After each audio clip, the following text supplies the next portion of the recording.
আপনারা দীর্ঘ সময় ধরে ধৈর্য সহকারে যে সময় বাড়িয়ে করে থাকার কথা, ঠিক সেই সময় একমাত্র রব্বুল আলামিনের সন্তুষ্টির উদ্দেশ্যে হুজুরে পাক সাল্লাল্লাহু আলাইহি ওয়াসাল্লামের মহব্বতে, বিশেষ করে কোরআনুল কারীমের মহব্বতে, আউলিয়া কেরামহলর মহব্বতে দুনিয়া তামাম খাস কর্ম তাকিয়া বিরত তাকিয়া আরামর বিছানারে হারাম করিয়া এই জান্নাতের বাগানও অংশগ্রহণ করছেন। আল্লাহ পাক রব্বুল ইজ্জতে আমরা প্রত্যেকর এই অংশগ্রহণ করারে কবুল করুক।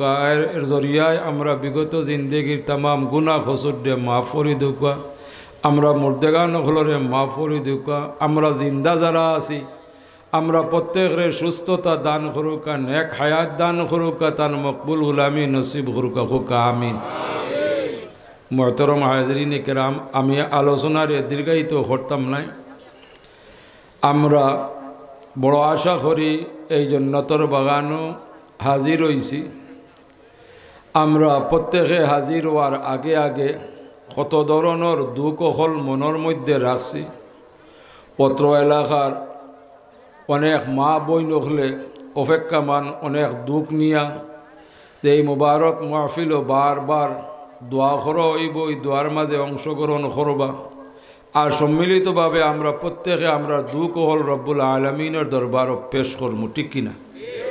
আল্লাহ পাক রব্বুল ইজ্জতে আমরা এই একত্রিত হইয়া দোয়া করার কবুল করুক। আমরা প্রত্যেকর মনের যে কষ্ট আছে তামাম কষ্টরে তান কুদরত দ্বারা মোচন করে দৌকা, বেমারদের শিফা আজিলা ফরমক্কা, তামাম মুশকিলাতরে আসান করে দৌকা, এই তামাম বিশ্ব তাকে মহামারীরে দূর করিয়া রহমতর বরকত নাজিল করুক হোকা আমি।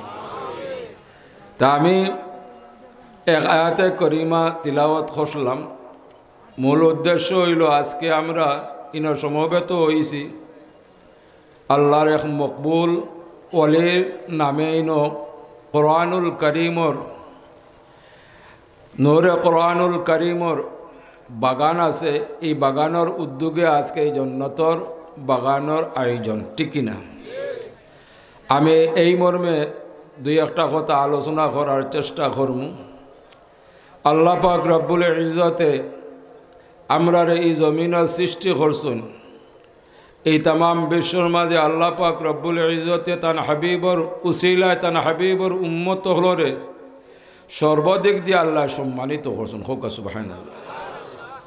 আল্লাহ পাক রব্বুল ইজ্জতে আমরারে অন্যান্য নবী রসুল হলর উম্মত হিসাবে সৃষ্টি না করিয়া আমরারে এমন এক নবীর উম্মত হিসাবে জমিনের সৃষ্টি করছেন যে নবী খালি আমাদের নবী নাই, আমরা নবী বিশ্ব নবী।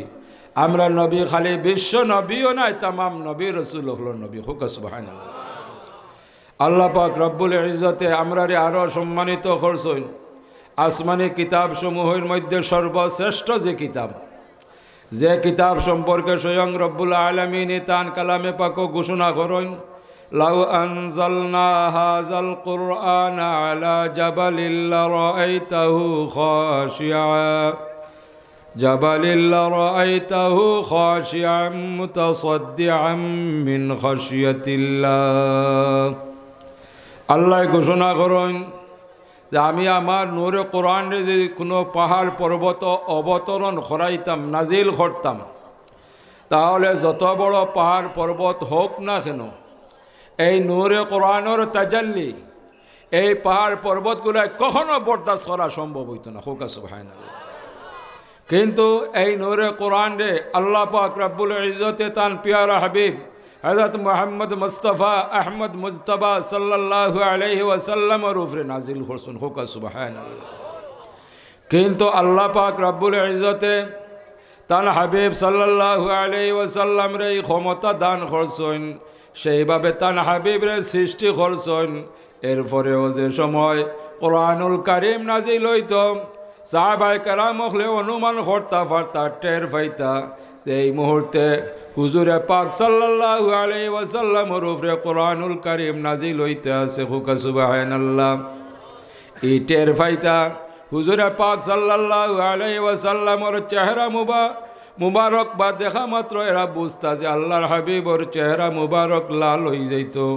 আল্লাহর হাবিবর চেহারা মুবারক তেকিয়া পসিনা মুবারক বাহির হইত, বদন মুবারক তেকিয়া পসিনা মুবারক বাহির হইত। হুকা সুবহানাল্লাহ। আল্লাহর হাবিবে কোরআনুল কারীম রে হজম করতে তকলিফ হইত। হুকা সুবহানাল্লাহ। আমরা এত ভাগ্যবান, এই কোরআনুল কারীম হুজুরে পাক সাল্লাল্লাহু আলাইহি ওয়াসাল্লামের উপরে আল্লাহ নাজিল করছেন। আমরা বড় সৌভাগ্যবান। আমরার কিতাব হইল কোরআনুল কারীম। আজকে কোরআনুল কারীমর এই মুবারক মাহফিল আমরা অংশগ্রহণ করছি। এই কোরআনুল কারীম আমরার লাগি বড় নিয়ামতের মাঝে এক নিয়ামত। এই কোরআনুল কারীম আল্লাহ পাক রব্বুল ইজ্জতে দুনিয়ার জিন্দেগি আল্লাহর হাবিবর উম্মত হল দুনিয়ার জিন্দেগি এবং আখিরাতের জিন্দেগির যত সমস্যা আছে তাম সমস্যার সমাধান কোরআনুল কারীম দিয়া রাখছেন। হুকা সুবহানাল্লাহ। আমরা আসলে বুকা, খেনে বুকা। এই কোরআনুল কারীম রে কাফির মুশরিক হলে রিচার্জ করিয়া তারা এত অগ্রসর হইছে। বিগত জিন্দেগি তারা রিচার্জ করিয়া এই সায়েন্স মোতাবিক অত্যাধুনিক প্রযুক্তি সহ বর্তমানে অত্যাধুনিক প্রযুক্তি সহ তারা এই কোরআনুল কারীম রে রিচার্জ করিয়া বাহির করছে। কিয়ামত পর্যন্ত আরও রিচার্জ করব। আধুনিক জমানার মানুষ আমরা দেখি আর যে বিজ্ঞান কতটুকু অগ্রসর হয়েছে, ঠিক কিনা? কিয়ামত পর্যন্ত তারা রিচার্জ করব, এতে গিয়া তারা দুনিয়ায় ফায়দা হাসিল করব। এই কাফির মুশরিকগুলোর এই দিমাগ আসলো না। এই যে জ্ঞান দ্বারা তারা এত কিছু আবিষ্কার করত, কিন্তু আল্লাহ পাক রব্বুল ইজ্জতে তাম জ্ঞানের ভান্ডার কোরআনুল কারীমও দিয়া রাখছেন। হুকা সুবহানাল্লাহ। দুর্ভাগ্যবশত আমরা এগুলা রিচার্জও করি না, এমনকি তেলাওয়াতও করি না। আমরা ইলাখানো হই বলে ইকান হইল দেখতায় বুঝতায় আমল করতায়, ইখানো স্পর্শ করারও প্রয়োজন নাই, তিলাওয়াত করার প্রয়োজন নাই। হুকা নাউযুবিল্লাহি মিন যালিক। অথচ হুজুরে পাক সাল্লাল্লাহু আলাইহি ওয়াসাল্লামে ইরশাদ করেন যে তিলাওয়াতের উদ্দেশ্যে যদি কেউ একটা হরফ তিলাওয়াত করে তে রব্বুল আলামিনে 10টা নেকি দান করেন। হুকা সুবহানাল্লাহ। কিন্তু আমরা বর্তমানে জালিম হলে আমরা শিক্ষা দেই যে কোরআনুল কারীম রে দেখো, বুঝো আর আমল করো। স্পর্শ করার দরকার নাই, তাজিম করারও দরকার নাই, তিলাওয়াত করার দরকার নাই। নাউযুবিল্লাহি মিন যালিক। কোরআনুল কারীম এত বড় নিয়ামত। বিগত জিন্দেগির ইমানদার মুসলমান হলে কোরআনুল কারীম রে তাজিম করিয়া তিলাওয়াত করিয়া তারা জিন্দেগিরে রব্বুল আলামিনে এরার জিন্দেগিরে আল্লাহ সফল করে দিছন, কবুল করছেন, যার কারণে এরার আখিরাতের জিন্দেগিরে আল্লাহ কামিয়াব করে দিছন। আমরা বিশ্বাস করি, ঠিক না?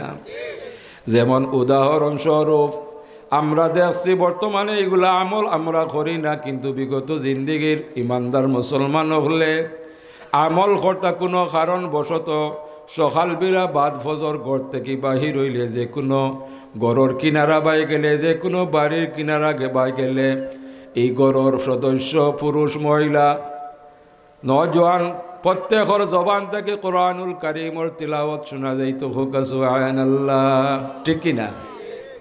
কিন্তু বর্তমানে আমরা এর থেকে মহরুম। আমরা প্রত্যেকের ঘর আমরা তাজিমর সহিত আমরা সযতনে তাকসার মাঝে কোরআনুল কারীম রে গিলাফ পরাইয়া রাখছি, ঠিক না? বৎসরে একবার দুইবার গড় জালমুস করতে কোরআনুল কারীম রে আবার ফুসিয়া লাসিয়া সযতনে আমরা যথাস্থানে রাখি দিই। কোরআনুল কারীম রে স্পর্শ করি না, যার কারণে আমরা এই অবস্থা, নাজুক অবস্থা। বর্তমানে আমরা সমাজের এই অবস্থায় দায়ী আমরা, ঠিক না? এই কোরআনুল কারীম আমরার লাগে কত বড় নিয়ামত। এই নিয়ামতের কদর করতে পারলে, এই নিয়ামতের তাজিম করতে পারলে আল্লাহ পাক রব্বুল ইজ্জতে দুনিয়ার জিন্দেগিরে কবুল করতে, আখিরাতের জিন্দেগিরে কামিয়াব করে দিতাম। আল্লাহ আমরা তৌফিক দান করুক, আমরা যেন বেশি বেশি করে কোরআনুল কারীম তিলাওয়াত করতাম পারি। আমার স্মরণ আছে আমরা রাহবার মুর্শিদুল মুকাররম আল্লামা সাহেব কিবলা রহমতুল্লাহি আলাইহির কাছে আপনারা যে কোনো বিষয় আশয় নিয়া হাজির হইতা ইলাখান মানুষ হল হাজির হইতা যে হইতা যে সব আমারে কোনো আমল শিক্ষা দিয়া দেখবা অর্থনৈতিক দিক দিয়ে আমার বেড়ো ফিট লাগিয়েছে আমারে কোনো আমল শিক্ষা দিয়া দেখবা যে আমলের কারণে আল্লাহ পাক রব্বুল ইজ্জতে আমরা রিজেক রে কুশাদা করি দেন খুকা সুবহানাল্লাহ সাহাব কিবলায় ফরমাইতারে বাবা কোরআনুল কারীম তিলাওয়াত জানুনি যদি ব্যক্তি কইতা যে জানিতা হইলে হইতা বাড়ি যাও বেশি বেশি করে কোরআনুল কারীম তিলাওয়াত করো খুকা সুবহানাল্লাহ আবার কইয়া দিতা যে বাবারে আমল করিলা তোমার ঘরের যে কোনো সদস্য এক সদস্য বা প্রত্যেকে বাদ মারে সূরা ওয়াকিয়া শরীফ তিলাওয়াত করিও ইরা দাইমার কায়েম করে লাইতে পারলে এই পরিবারের রিজেকদার জামিনদার হইবা আল্লাহ সুবহানাল্লাহ ইলাখান কত আয়াতে করিমা কত সূরা হল আল্লাহ পাক রব্বুল ইজ্জতে আমরা নিয়ামত হিসাবে দান করছেন কিন্তু আমরা এই কোরআনুল কারীম রে স্পর্শ করি না তিলাওয়াত করি না যতর আল্লাহর বন্দার বান্দি হলে তিলাওয়াত করছেন তারা দুনিয়ার জিন্দেগিও উপকৃত হইছেন দুনিয়ার জিন্দেগিরেও আল্লাহ তারা সফল করে দিয়েছেন আখিরাতের জিন্দেগিরও কামিয়াব করে দিয়েছেন আল্লাহ যেন আমরা প্রত্যেকরে কোরআনুল কারীম তিলাওয়াত করার তৌফিক দান করুক আমিন সাহাব কিবলা ফরমাইতা যে যারার মাঝে হুব্বে রসুল আছে আর কোরআনুল কারীম আছে আল্লাহ এরার দুনিয়া এবং আখিরাতে জলিল ও খার করেন না হোক সুবহানাল্লাহ হুব্বে রসুল যারার মাঝে আছে আল্লাহর হাবিব আর মহব্বত আছে এরা দুনিয়ার জিন্দেগিতে আল্লাহ জলিল ও খার করেন না হাসরের ময়দান ও শর্মিন্দা করতে নাই যারার মাঝে কোরআনুল কারীম আছে সহি শুদ্ধভাবে আল্লাহ দুনিয়ার জিন্দেগিতেও শর্মিন্দা করতে না হাসরের ময়দান ও শর্মিন্দা করতে নাই হোক সুবহানাল্লাহ আমি এক উদাহরণ দিয়া আমার আলোচনারে সমাপ্ত হরম যেমন আমরা জানি হুজুরে পাক সাল্লাল্লাহু আলাইহি ওয়াসাল্লামর অসংখ্য অগণিত সাহাবায়ে কেরাম হল আসলা এর মাঝে বিশেষ করিয়া সাহাবায়ে কেরাম হলর মাঝে এই সাহাবায়ে কেরাম এরা প্রধান আসলা প্রত্যেক সাহাবায়ে কেরাম মর্যাদাশীল এরার মর্যাদা বেশি কিন্তু ঈদ সাহাবায়ে কেরামর মর্যাদা আরও বেশি যেমন এরা মর্যাদাবান হইলে একমাত্র হুব্বে রসুলের কারণে হোক সুবহানাল্লাহ যেমন এক ঘটনা কোনো এক রজনী চন্দ্র রাত্রে হযরত আয়েশা সিদ্দিকা রাদিয়াল্লাহু তাআলা আনহা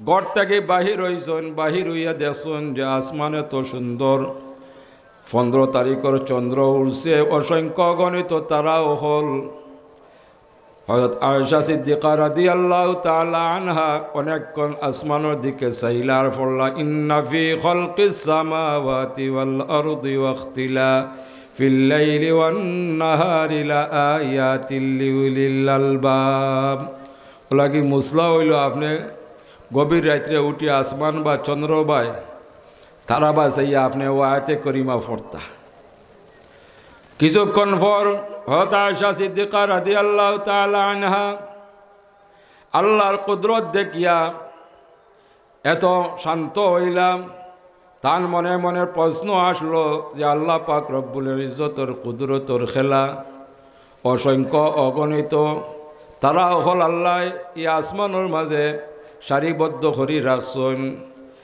এই যে তারা হল আল্লাহ সারিবদ্ধ রাখছেন আল্লাহর হাবিবর উম্মত হলর মাঝে ইলাখান কোনো ব্যক্তি আসেন নে বলে এর চাইতেও এরার নেকি বেশি তার মনে মনে প্রশ্ন আইল হযরত আয়েশা সিদ্দিকা রাদিয়াল্লাহু তাআলা আনহা ঘর তশরিফ নিলাম হুজুরে পাক সাল্লাল্লাহু আলাইহি ওয়াসাল্লামে জিজ্ঞাসা করলা ও আয়েশা বড় খুশি খুশি বাপ লাগে কই গেলাই কইতে কেউ কই আইলাই বলে ইয়া রাসূলুল্লাহ আমি আপনার নিকটে আসলাম আমি বাহিরে আসলাম আল্লাহর কুদরতর লীলা দেখলাম একটা প্রশ্ন আমার মনে আইল ইয়া রাসূলুল্লাহ আমি প্রশ্নের উত্তর জানতাম চাই আপনার কাছ থেকে হযরত হুজুরে পাক সাল্লাল্লাহু আলাইহি ওয়াসাল্লামে মুস্কি হাসি দিলা কইলা তোমার প্রশ্ন কি তুমি বলো হযরত আয়েশা সিদ্দিকা রাদিয়াল্লাহু তাআলা আনহা কইলা ইয়া রাসূলুল্লাহ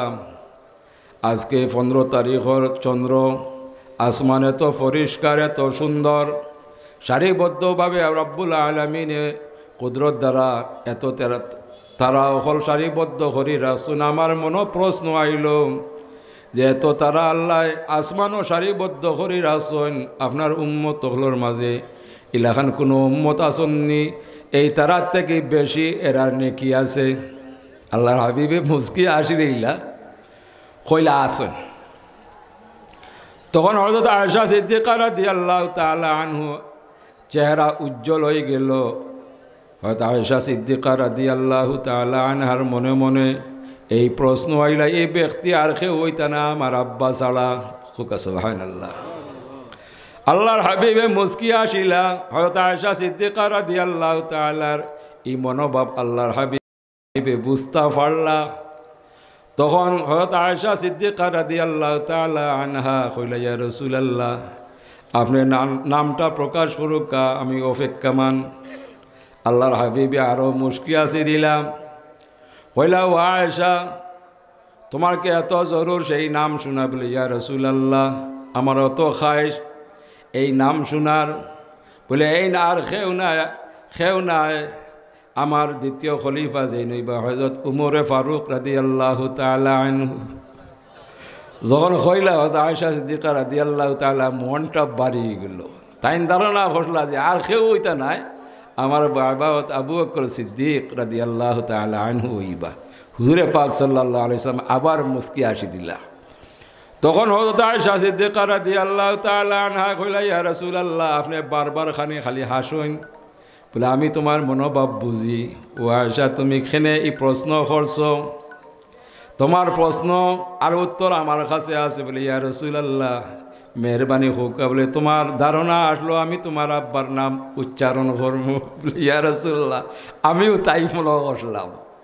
বলো, আয়েশা, তুমি শুভ সংবাদ গ্রহণ করো। ও আয়েশা, তুমি শুভ সংবাদ গ্রহণ করো। আমার সাহাবী থেকে লিয়া কিয়ামত পর্যন্ত যত উম্মত হল আছেন, তাম উম্মত হলরে যদি এক পাল্লাত তোলা হয়, আমার আবু বকর দে এক পাল্লাত তোলা হয়, তাহলে আমার আবু বকরের পাল্লা বাড়ি হয়ে যাইব। সুবহানাল্লাহ। হইলে আমার আবু বকরের তুলনার কোনো সাহাবী নাই। এখন থেকে কিয়ামত পর্যন্ত তাম উম্মত হলরে এক পাল্লাত তুললেও আমার আবু বকরের পাল্লা বাড়ি হয়ে যাইব। এর কারণ হইল আমার আবু বকরের মহব্বত আমার প্রতি এইরকম, আল্লাহর লাগে এইরকম, যার কারণে আবু বকরের পাল্লা বাড়ি হয়ে যাইব। সুবহানাল্লাহ। ও আরো ঘটনা কিতাবত লেখন, হযরত আবু বকর সিদ্দিক রাদিয়াল্লাহু তাআলা আনহু, হযরত উমর রাদিয়াল্লাহু তাআলা আনহু ইবাদত নিয়ে প্রতিযোগিতা করতাম। দুনিয়া নিয়ে কোনো প্রতিযোগিতা করতাম না, ইবাদত নিয়ে প্রতিযোগিতা করতাম। এমনকি আল্লাহর হাবিবর মন আকর্ষণ করবার লাগে, খুশি করবার লাগে প্রতিযোগিতা করতাম। তো একদিন হযরত উমর ফারুক রাদিয়াল্লাহু তাআলা আনহু, হযরত উমর রাদিয়াল্লাহু তাআলা আনহুর খেদমত আইসুন। আয়া কইলা, ও আমিরুল মুমিনিন, আপনার খেদমত আমি আইলাম একটা প্রস্তাব নিয়া। যদি আপনি মেহরবানি করে আমার প্রস্তাবটা গ্রহণ করেন, আমি বড় সুখী হইম দুনিয়ার জিন্দেগিতে, আখিরাতের জিন্দেগিতে। হযরত আবু বকর সিদ্দিক রাদিয়াল্লাহু তাআলা আনহু কইলা, ও ভাই উমর, তোমার প্রস্তাব কিতা, তুমি পেশ করো। বলে, ও আবু বকর সিদ্দিক রাদিয়াল্লাহু তাআলা আনহু, আমার প্রস্তাব হইল, আমার তামাম জিন্দেগির যত আমল আছে, তামাম আমল আমি আপনারে দান করিলেইমু। এর বিনিময়ে আপনি আমার 3টা দিন আমারে দান করিলেইবা। আমি আমার তামাম জিন্দেগির যত আমল আছে সব আপনারে আমি দান করিলিমু, এর বিনিময়ে মাত্র 3টা দিন আমারে দিবা। হযরত আবু বকর সিদ্দিক রাদিয়াল্লাহু তাআলা আনহুর চোখ থেকে জোরে পানি পড়তে আরম্ভ হয়। কইলা, রে ভাই ওমর, তোমারে যদি আমি 3 দিন দেলাই, তে আমি আবু বকর রইল খিতা। আমি যদি 3 দিন তোমারে দেলাই আর তোমার বিনিময় তোমার সারা জীবন আমি নেই, আমি আবু বকর রইল খিতা। অর্থাৎ দেহ আবু বকর সিদ্দিক রাদিয়াল্লাহু তাআলা আনহু কইতরা তান জিন্দেগিত কোনো তান কোনো আমল নাই। এই তিনটা দিন তান আমল, এটা হইল ও 3 দিন যে হুজুরে পাক সাল্লাল্লাহু আলাইহি ওয়াসাল্লাম যে সময় আল্লাহর হুকুম হইল কাফির মুশরিকহলর হামলা আরম্ভ হইল, আল্লাহর হুকুম হল্লা যে হে আমার নবী আপনি হিজরত করিলকা। ও যে 3 রাত গুহার মধ্যে একসঙ্গে খাটাইছিলা, ও 3 রাত বিনিময় চাইছিলা হযরত উমর রাদিয়াল্লাহু তাআলা আনহু। কোন সাহাবায়ে কেরামহলর নাম রব্বুল আলামিনে কালামে পাক ঘোষণা করেন না, একমাত্র হযরত আবু বকর সিদ্দিক রাদিয়াল্লাহু তাআলা আনহুর নাম কালামে পাক আল্লাহ ঘোষণা করছেন। কারণ যখন গুহার মধ্যে একমাত্র হুজুরে পাক সাল্লাল্লাহু আলাইহি ওয়াসাল্লাম আদিয়তীয় ব্যক্তি হইলা হযরত উমরে ফারুক রাদিয়াল্লাহু তাআলা আনহু। হুজুরে পাক সাল্লাল্লাহু আলাইহি ওয়াসাল্লাম ক্লান্ত হইয়া হযরত উমর রাদিয়াল্লাহু তাআলা আনহুর আসন তান রানো সর মুবারক রাখিয়া একটু বিশ্রাম গেছেন। হযরত আবু বকর সিদ্দিক রাদিয়াল্লাহু তাআলা আনহু তান কাছে যে সরঞ্জাম আসলো ওই সরঞ্জাম দ্বারা এই গুহার যতটা ছিদ্র আসলো তাই নিজে হাত দ্বারা বন্ধ করছেন, কিন্তু আর কোনো সরঞ্জাম নাই, একটা ছিদ্র বাকি রয়েছে। হযরত আবু বকর সিদ্দিক রাদিয়াল্লাহু তাআলা আনহু বড় চিন্তিত হইলা যদি কোনো বিষাক্ত সাপ বাহির হইয়া আল্লাহর হাবিবের দর্শন করে, যার কারণে তান পা মুবারক ছিদ্রর মুখে রাখিয়া হুজুরে পাক সাল্লাল্লাহু আলাইহি ওয়াসাল্লাম তান উরর মাঝে আরামও। ইতিমধ্যে ছিদ্র থেকে একটা বিষাক্ত সাপে হযরত আবু বকর সিদ্দিক রাদিয়াল্লাহু তাআলা আনহুর পার মাঝে দর্শন করে, সঙ্গে সঙ্গে হযরত আবু বকর সিদ্দিক রাদিয়াল্লাহু তাআলা আনহুর সমস্ত শরীর বিষাক্ত হয়ে যায়। কিন্তু আল্লাহর হাবিবর তকলিফ হইব করি তাই রুম লাড়ইন না, এমনকি কোনো হরকত হরইন না, কিন্তু কষ্ট না জারতে পারিয়া একসময় চকুর পানি হুজুরে পাক সাল্লাল্লাহু আলাইহি ওয়াসাল্লামর চেহারা মুবারক ফড়ি গেল। অটোমেটিক কষ্ট এক ফুটা পানি আল্লাহর হাবিবর চেহারা মুবারক ফড়ি গেল, আল্লাহর হাবিবর গুম ভাঙ্গি গেল। আল্লাহর হাবিব সাল্লাল্লাহু আলাইহি ওয়াসাল্লাম চক্ষু মুবারক খুলিয়া জিকাইলা, ও আবু বকর তোমার কিতা হইল, যে কারণে তোমার চকুর থেকে পানি বাহির হইল? হযরত আবু বকর সিদ্দিক রাদিয়াল্লাহু তাআলা আনহু কইলা, ইয়া রাসূলুল্লাহ এমন কিচ্ছু হইছে না। ঘটনা বিবরণ করলা। আল্লাহর হাবিবে ফরমাইলা, ও আবু বকর তোমার যে জায়গা এই বিষাক্ত সাপে দর্শন করছে সেইটুকু আমারে দেখাও। আল্লাহর হাবিবের লোভ মুবারক লাগাই দিলা, সঙ্গে সঙ্গে তামাম শরীরের বেদনা একসঙ্গে দূর হয়ে গেল। হোক সুবহানাল্লাহ। তো ওইটা হইল আপনার মহব্বতর একটা নমুনা, যার কারণে আল্লাহ টান এত উচ্চ মুকাম দান করছেন একমাত্র হুব্বে রসুলের কারণে। দ্বিতীয় ঘটনা লেখন হযরত আবু বকর সিদ্দিক রাদিয়াল্লাহু তাআলা আনহু শেষ সময় যখন বুঝলা তান সময় গোনাইয়া আইছে, শরীর দুর্বল হয়ে গেছে, তখন তান সাহাবজাদারে ডাক দিলা, কইলা যাও তুমি হযরত আলী রাদিয়াল্লাহু তাআলা আনহুরে ডাকিয়া আনো। হযরত আবু বকর সিদ্দিক রাদিয়াল্লাহু তাআলা আনহুর সাহাবজাদা গেলা হযরত আলী রাদিয়াল্লাহু তাআলা আনহুর কাছে গিয়া কইলা যে হযরত আলী রাদিয়াল্লাহু তাআলা আনহু আপনারে আমার আব্বাই তলব করছেন। হযরত আলী রাদিয়াল্লাহু তাআলা আনহু সঙ্গে সঙ্গে আমিরুল মুমিনিন হযরত আবু বকর সিদ্দিক রাদিয়াল্লাহু তাআলা আনহুর খিদমত উপস্থিত হইন যে আমিরুল মুমিনিন আপনি হুকুম করুকা যে খামে আপনি আমারে তলব করছেন।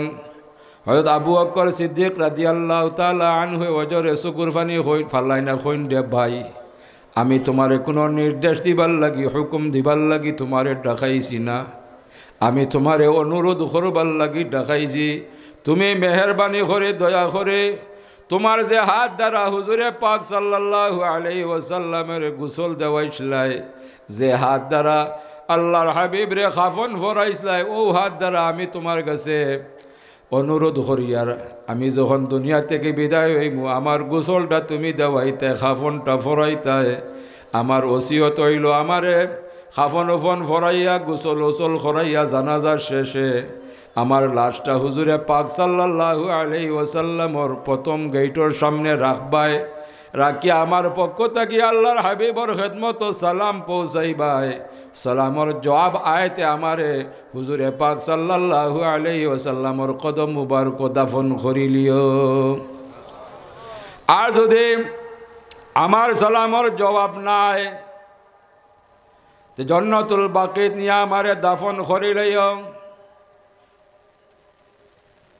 হযরত আবু বকর সিদ্দিক রাদিয়াল্লাহু তাআলা আনহুর কথা মোতাবেক যে সময় দুনিয়া থেকে বিদায় হয়ে গেলাম, হযরত আলী রাদিয়াল্লাহু তাআলা আনহুর তানফাসনিরে তালিম করলাম, গোসল করাইলা, কাফন ফরাইলা, জানাজা হইল, শেষ পর্যন্ত তান লাশ মুবারক হুজুরে পাক সাল্লাল্লাহু আলাইহি ওয়াসাল্লামর প্রথম গেইটর সামনে রাখা হইল। রাখা হইয়া হযরত আবু বকর সিদ্দিক রাদিয়াল্লাহু তাআলা আনহুর পক্ষ থেকে হুজুরে পাক সাল্লাল্লাহু আলাইহি ওয়াসাল্লামর খেদমত সালাম দেওয়া হইল। কিন্তু রওজা পাক থেকে কোনো উত্তর আইল না। আবার সালাম দেওয়া হইল, কোনো উত্তর পাওয়া গেল না। হযরত উমর রাদিয়াল্লাহু তাআলা আনহু, হযরত উসমান রাদিয়াল্লাহু তাআলা আনহু, হযরত আলী রাদিয়াল্লাহু তাআলা আনহু খান্দা আরম্ভ করলা। ইয়া রাসূলুল্লাহ, আপনি এত কম সময়ের মধ্যে আপনার আবু বকর ডে ভুলি গেলানি। আবার হযরত আবু বকর সিদ্দিক রাদিয়াল্লাহু তাআলা আনহুর পক্ষ থেকে সালাম দেওয়া হইল। সঙ্গে সঙ্গে রোজা পাক তেকিয়া উত্তর হইল, আমার বন্ধুর কাছে পৌঁছাইয়া দে। সুবহানাল্লাহ। এমনকি যত গেট হল আছে আপনা আপনি তামাম গেট হল খুলি গেল। তখন হযরত আবু বকর সিদ্দিক রাদিয়াল্লাহু তাআলা আনহুরে হুজুরে পাক সাল্লাল্লাহু আলাইহি ওয়াসাল্লামর কিনারো দাফন করা হইল। দাফন করা হইছে কিতাবুল্লাহ। এখন আমরা তো আর দেখছি না, দেখার সৌভাগ্য নাই যে হুজুরে পাক সাল্লাল্লাহু আলাইহি ওয়াসাল্লামর সিনা মুবারকর বরাবর হযরত আবু বকর সিদ্দিক রাদিয়াল্লাহু তাআলা আনহুর সর মুবারক, আবার হযরত উমর রাদিয়াল্লাহু তাআলা আনহুর সর মুবারক, হযরত আবু বকর সিদ্দিক রাদিয়াল্লাহু তাআলা আনহুর সিনা মুবারক। এটা আদবান। আলহামদুলিল্লাহ। তে হুব্বে রাসূলে এতটুকু সম্মান বাড়াইয়া দিছে। ইলার অসংখ্য অগণিত ঘটনা হল আছে। বর্তমান সময় বড় কঠিন সময়ে চক্রান্ত করা হইতে আছে। আল্লাহর হাবিবর মহব্বতে আমরা তাকে চিনাইয়া নেওয়া হইতে আছে, যার কারণে চক্রান্তর মাঝে তামাম বিশ্বের মুসলমান হল ইজালোর মাঝে আবদ্ধ। লাগে আমরা সেই দিকে খেয়াল রাখতে হইব। আমরা সবচেয়ে বড় দৌলত হইল দৌলতে ঈমান, দ্বিতীয় দৌলত হইল দৌলতে আমল। এই চক্রান্ত এটা নতুন করিয়া নাই। এই চক্রান্ত স্বয়ং হুজুরে পাক সাল্লাল্লাহু আলাইহি ওয়াসাল্লামের সময় থাকিয়া খরাওর কাফির মুশরিক হলে করতে আছে।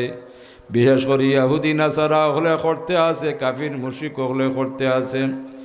কিন্তু আমরা রাগ পর্যন্ত বিগত জিন্দেগির ইমানদার মুসলমান হলর ইমান মজবুত থাকার কারণে, আমল পরিপূর্ণ থাকার কারণে তারা সফল হওয়া সম্ভব হয়েছে না। বর্তমানে আমরা দৌলতে ইমান এবং আমল দুর্বল হওয়ার কারণে তারা সুযোগ নিছে আর সফল হইতে আরম্ভ করছে, ঠিকই না? ওলাগে আমরা দৌলতে ইমান রে মজবুত রাখতে হইব, দৌলতে আমল রে পরিপূর্ণ রাখতে হইব। আল্লাহ আমরা প্রত্যেকের দৌলতে ইমান রে আমরা হেফাজত করার আর দৌলতে আমল রে পরিপূর্ণ করার তৌফিক দান করুক, আমিন। আমি আর আলোচনারে দীর্ঘায়িত করতাম না। ইনশাল্লাহ আপনার ধৈর্য সহকারে তশরিফ রাহুক। উলামায়ে কেরাম হল মজুদ আছেন, আপনারা সামনে আলোচনা করবা। এখন এই মাদ্রাসা থেকে হিফজ সম্পূর্ণ করিয়া আলহামদুলিল্লাহ হলে শুক্রিয়া আদা করুক। আলহামদুলিল্লাহ 14 জন ছাত্ররে ফাগুলি দেবাইব হোক। আলহামদুলিল্লাহ এই 14 জন ছাত্র এই প্রতিষ্ঠান থেকে হিফজ সম্পূর্ণ করিয়া স্বীকৃতি স্বরূপ আপনারা দোয়ালিয়া মাতাত ফাগুলি নিতা হোক, আমিন। আল্লাহ এই খেদমতরে কবুল করুক। আজ নিয়ামত দান করছেন, এই বাচ্চান্তর জিয়ানত নূরে কোরআন দান করছেন। আমরা দোয়া করতাম এই নূরে কোরআন এরার মৃত্যুর আগ পর্যন্ত আল্লাহ সহি সালামত এরা সিনার মাঝে রাখতা হোক, আমিন। ওয়া আখিরু দাওয়ানা আলহামদুলিল্লাহি রাব্বিল আলামিন।